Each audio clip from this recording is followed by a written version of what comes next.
সবাই আজ আনন্দিত, জনতার রায় দিকে দিকে নবজোয়ারে উচ্ছ্বসিত।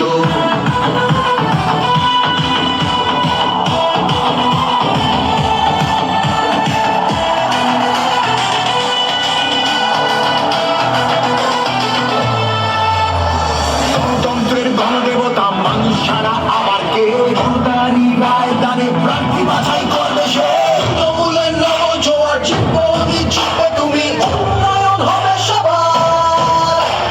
100 দিনের বকেয়া টাকা যতক্ষণ ফিরবে না, রাজধানীতে আন্দোলনের লড়াই